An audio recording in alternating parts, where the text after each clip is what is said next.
In Syria, UN weapons inspectors are wrapping up a successful first week amid the threat of U.S. military strikes has lessened there, but the country's civil war has not.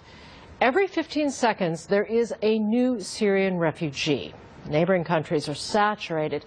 And in Columbus, Ohio, Zaher al-Water would like nothing more than the opportunity to host Syrian refugees, specifically his own family. And he's asking the State Department for help. This is Zaher al-Water. I'm an American citizen, originally from Syria. I would like to get my brothers and his family from Syria to here. Zaher al-Water makes the same call almost every day. I really appreciate your help. I really need your help. So please give me a call back. Thank you very much. He's desperate to get his closest brother, 2 nephews, and a niece out of Syria and into the United States. The response? None. No response? No response whatsoever. And I called the Department of State, the Syrian desk, exactly. I left at least 3 messages, and nobody even bothered to return the call or say, I'm sorry, we can't help you at this time. Al-Water left Syria in 1988 to study agriculture in the U.S. He now works as a handyman in Columbus, Ohio. His garden, full of peppers, tomatoes, fresh mint, and basil, is where he tries to escape the trouble back home. And you have family members that have been at the hands of the Assad regime? I have several, but the latest one is my nephew was killed in May. What happened to him? He told his grandma, I'm going for about a walk for about an hour or so, and I'll come back. He never came back. And after 2 days, they called his father and told him, come and receive his body. And his body was open. Your nephew was slaughtered. More than slaughtering.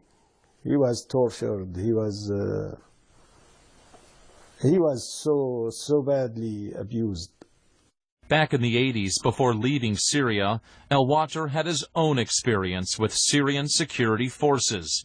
He was jailed for 3 months and says he'll never forget the horror in prison. We can hear, especially during the night, the crying of women and people. They were tortured. We know they were tortured. You can't really describe the cry. You can't. You never heard that kind of cry before. As far as al-Water knows, his brother and his children tried to flee Syria for Lebanon in the beginning of September. Everybody who's going to leave the house in the morning, they say goodbye to everybody, and he knows he might not come back. Every day could be your last day. Every minute, every second, actually. Syrians are leaving in mass numbers. I'm hearing from families. It's not just about the son who fled. It's how do I get my parents here, my grandparents, my siblings, my cousins. Nadine El-Jajakli is a Syrian American immigration attorney. It's her job to bring families back together. Sometimes within minutes they're sobbing on the phone, just telling me their story. I've seen Muslims, Sunnis, Christians. I've seen all walks of life, and really the living conditions have become so unbearable that everyone is affected, no matter what their religion is or their background. El-Jajakli explains that for Syrians already here in the United States, there are options. The Obama administration has extended temporary protected status for them until March 2015. But for Syrians still trapped in the Middle East, there's little hope of escape. For the Syrians that are abroad, for the refugees, the options are extremely limited. There's no tangible refugee process for them to come to the United States.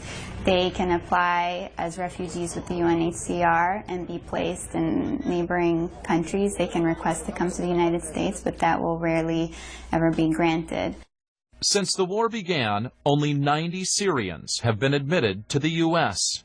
The number of Syrian refugees, more than 2 million. The war actually makes getting into the United States harder.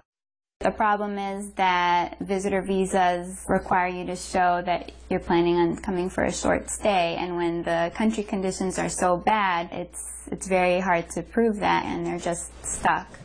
Southern California U.S. Representative Adam Schiff has an answer. Well, about 6 months ago, I organized a letter to the Secretary of the Department of Homeland Security to grant humanitarian parole to about 6,000 Syrians who are trying to be reunited with their families here in the United States. These are families that have fled the violence in Syria. They have approved immigration petitions, family-based petitions, so they're just waiting for a visa. And this is something that we can do very tangibly to help with the refugee problem. Obviously, just a small piece given their millions of refugees, but here's an opportunity for us to do our part. Schiff has yet to hear a response. The truth is, the United States has a great track record when it comes to refugee resettlement. This year, 70,000 refugees are expected to find a home here. More than 10,000 Iraqi war refugees, but also Burmese, Bhutanese, displaced families from Somalia, the Central African Republic, and the Congo. The U.S. also contributed an unprecedented $1.3 billion to emergency relief for Syrians, the highest in the world. But sources that work on refugee issues in the U.S. State Department and the United Nations both tell Al Jazeera, given the size and urgency of this crisis, the United States is falling short when it comes to bringing refugees here. With 2.1 million refugees and rising, the UN is calling Syria the world's biggest humanitarian crisis. Half of those refugees are children under the age of 18. This is not a special U.S. responsibility. This is, in fact, an international responsibility. Larry Bartlett is the director of refugee resettlement for the U.S. State Department. For critics that say this is all taking way too long, what do you say? For resettlement? It's actually very new. Resettlement is not the first solution in a humanitarian crisis. The first solution is emergency assistance. The hope is that people can return. But many fear the hope that refugees can return to war-torn Syria is an illusion. Other countries have stepped up. Neighboring countries have taken the lion's share. And Germany has committed to taking 5,000 refugees on a temporary basis. The number we're throwing around here is the U.S. could bring in around 2,000, right? Well, the number is that UNHCR has identified 2,000. That will be distributed right now between 11 different countries. Oh, okay. So 2,000 of them. Right. We will take some portion of the 2,000, but then in 2014, if the program continues, we would expect to have a larger number. And we're talking 2 million refugees. It sounds kind of like a drop in the bucket. Well, it's significant in terms of its, I think, its humanitarian gesture. We interviewed this guy, Zaheer Al-Water, who lives in Columbus, Ohio. He came here from Syria almost 20 years ago. He's got family right now trying to flee, and he feels as if he's called the State Department and he's kind of been passed through voicemail. How is the State Department helping these people? Sure. What I would say, first of all, to those people and to their relatives, most importantly, is that as they flee, as they cross an international border, make contact with the UN. They need to first identify themselves as refugees so they can be provided assistance. They would be helped perhaps with shelter, perhaps with food, perhaps with medical care, and then later on, if resettlement was a need, they would also be identified through that process. I believe this is the Syrian desk, right? Yeah, I'm a U.S. citizen, originally from Syria. So I have a brother who's a physician. And this time, Al-Water finally gets through. I heard there are thing for accepting 2,000 refugees through a humanitarian visa. Okay, how can we get that? So there is no special treatment for people who have family here in the United States as American. Okay, thank you very much, Lisa. Bye-bye. Does this call give you any optimism?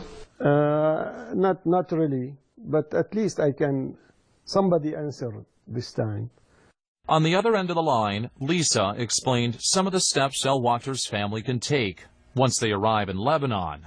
But until then, very complicated. We know that, and just we have to have a hope that someday, sometimes, it will be safe there, and we don't have to go through this.